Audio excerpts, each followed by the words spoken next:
Pedagogical Innovation Lab. We designed this room different. Yes, it's a makerspace, and there's lots of makerspaces out there, but this room is designed flexibly, depending on the needs of the content that's being taught or the group that's being served.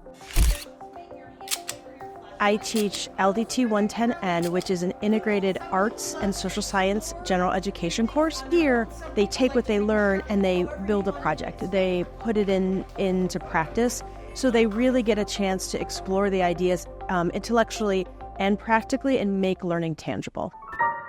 They want to learn what the equipment does.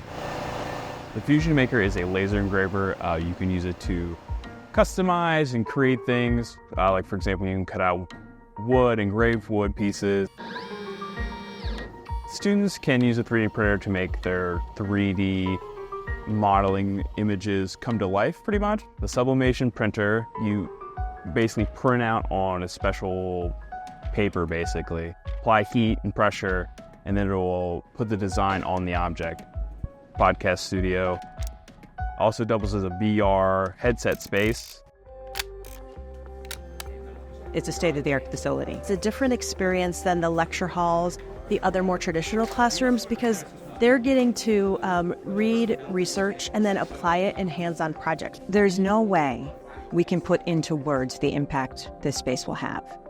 And there's no way we would have this space without the amazing gift that Gay and Bill Krause gave to us to endow the facility.